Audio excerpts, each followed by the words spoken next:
নমস্কার বন্ধুরা, চলে এলাম আরেকটি নতুন ভিডিও নিয়ে। আজকে গাছে কীটনাশক স্প্রে করবো, সেটা আপনাদের শেয়ার করতে চলেছি।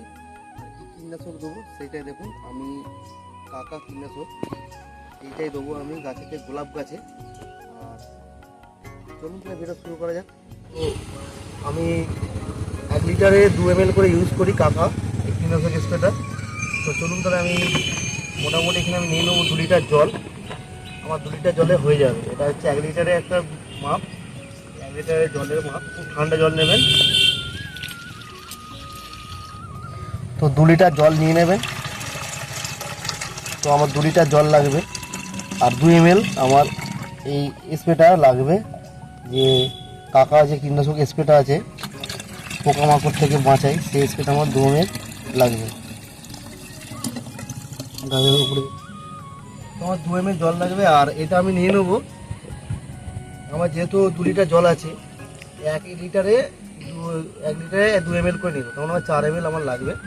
আর দেখুন, এটা কোনো অ্যাড দিচ্ছে না, এটা পোকামাকড়ের জন্য খুব একটা ভালো ওষুধ বা কীটনাশক বলতে পারেন। আর এই কীটনাশকটা যখন স্প্রে করবেন হয়তো ফার্স্ট সকালে বা সন্ধ্যের দিকে, যেরকম দেখুন এখন একদম খুব সন্ধ্যে সন্ধ্যে বা সূর্য ডুবে গেছে, এই সময় ঠান্ডা একটু ওয়েদারে দিলে খুব ভালো হয়, বুঝলেন তো। এই গাছটা দেখা খুব ভালো লাগছে। তো দেখুন আমি চলে আসবো এখানে। তো ঠান্ডা ওয়েদারে দিলে গাছটা খুব সুন্দর হয় মোটামুটি। আর দেওয়ার আগে মিনিমাম এই ওষুধটা দেওয়ার আগে, স্প্রে করার আগে গাছটাকে আপনি 2 ঘন্টা আগে ভিজিয়ে দেবেন, টোটাল ভিজিয়ে দেবেন। তাহলে কী হয়, তাতে কাজ বেশি হয়।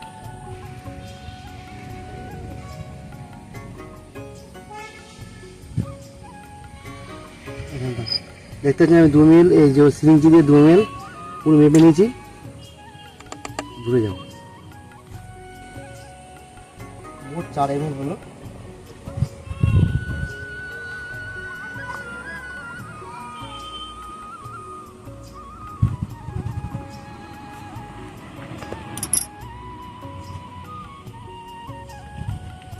জল নিয়ে রেখে যাতে আমার ওষুধটা লেগে আছে, কাজ হয়ে যাবে।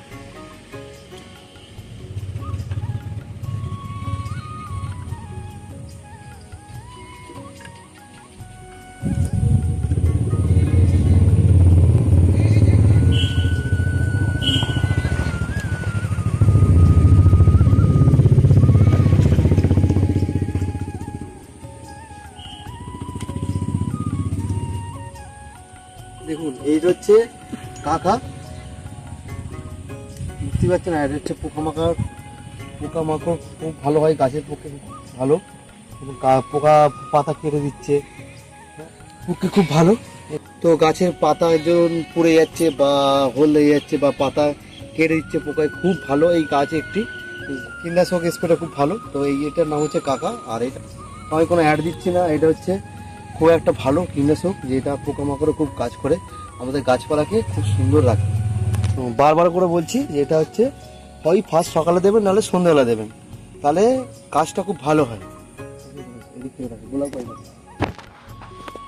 খুব ভালো হয় কাজটা। আর সকালে দিলে, ফার্স্ট সকালে দিলে হয়তো রোদটা, কেন মাছের রোদে দিলে বা বেলায় দিলে তো রোদে একটা টেম্পার থাকে, সেই টেম্পারে গাছের ক্ষতি হতে পারে।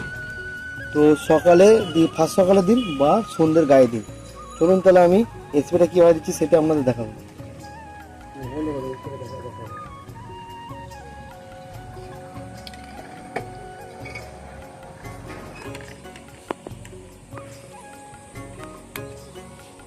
চলুন গাছের একদম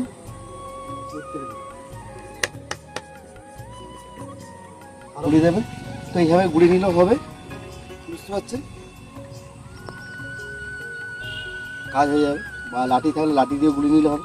আমি এভাবেই বেশি একটা গুড়ি নিই, যেহেতু আমার পরিমাণটা ওষুধের কম।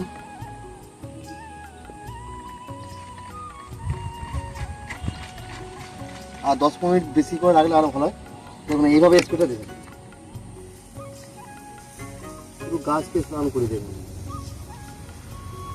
আমি 2-1টা গাছে আপনাদের করে দেখাবো, পুরো এইভাবে গাছকে স্নান করিয়ে একদম স্প্রে করে দেবেন, তাহলে সুন্দরভাবে আর কোনো পোকা আক্রমণ করতে পারবে না গাছের প্রতি। পুরো গাছের তলা থেকে স্প্রে করবেন, সবচেয়ে ভালো। কারণ গাছের পাতার তলাতেই পোকামাকড়টা বেশি লাগে, উপরে থাকে না। এইভাবে বসে দেবেন ছোটো ক্ষেত্রে, ছোটো গাছের ক্ষেত্রে। আর বড়ো গাছের ক্ষেত্রে উপর থেকে অবশ্যই দাঁড়িয়ে দাঁড়িয়ে হয়ে যাবে।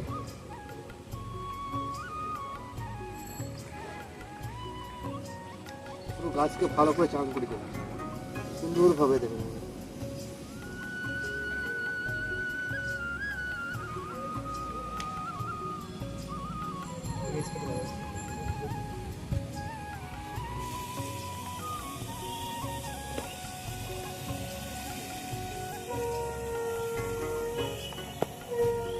চলো, তো আমার এখানে অনেকগুলো গোলাপ গাছ আছে, সবগুলো দেখাতে গেলে ভিডিওটা অনেক বড় হয়ে যাবে।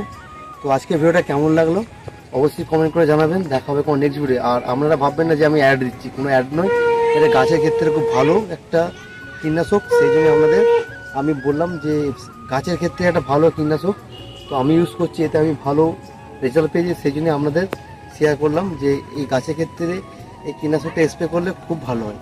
চলুন তাহলে আজকে ভিডিওটা এখানেই শেষ করি। দেখা হবে কোনো next video. Tata, bye bye.